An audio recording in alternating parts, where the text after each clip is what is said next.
Hey guys, I'm Julian with 2Pro Beats and welcome to my studio life. In today's video I want to talk about reference and how this plugin can improve your mixing. So why is referencing so important?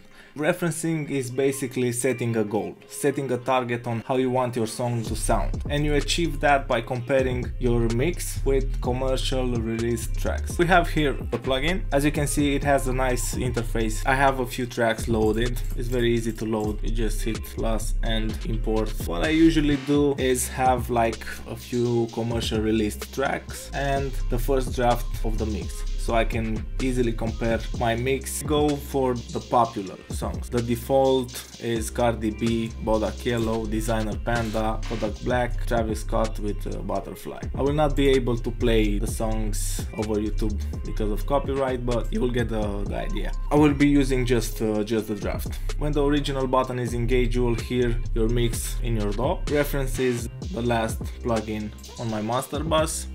Man, I've been at it for a long time. Was in the right place at the wrong time. And with the push of a button, you can change to the reference track. Up ground, I'm a crash course. I stay putting work to the point time. Talking ways when you really just strong. I met up with Max and formed a line. So we have a few nice features with reference. The first one is mirror, and this is very important when having a rough mix. It allows the original mix to be in sync with the reference track. I have mirror engaged. Do it, do it, do it, do it, do it, do it. And now we can have auto sync enabled, so when I move in the timeline, the original will match the reference. Do it till I'm free.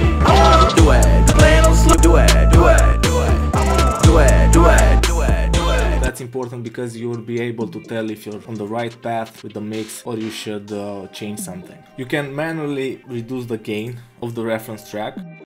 Man, I've been at it for a long time. Was in the right until it matches the original track, or you can level match the tracks by clicking this button here. So now when I play, do it, do it, do it, do it, do it, do it, do it, do it, do it, do it, do it, do it. Man, I've been at it for a long time. Was in the right place at the wrong time. Talking ways when you really just strong tight. Waiting for the earth. Reference is listening to the original and to the reference track and level match the two, so the transition is almost seamless. You have a few options that you can use for metering. You have LUFS, peak, and the gain. Another great feature about reference is this section right here called the Trinity Display, and you can move the bands. You can add more bands, and the nice thing about this is that you can solo the bands. So why is this important? Let's say that you like how the low end sounds on a commercial release track, for example Bodak Yellow from Cardi B. You can solo that and compare it to your mix. You can add up to 5 bands. I usually have 4 bands. One for the lows, one for the low mids, one for the mid frequency, and one for the high frequency. So I can solo and focus on those frequency and compare with the reference track. Waiting for the earth and the moon to align. Man, I've been at it for a long time. Was in the right place at the wrong time. Talking ways when you really just strong tight. Waiting for the earth and the moon to align. Man, I've been at it. Also in the Trinity Display you can see the balance of the track.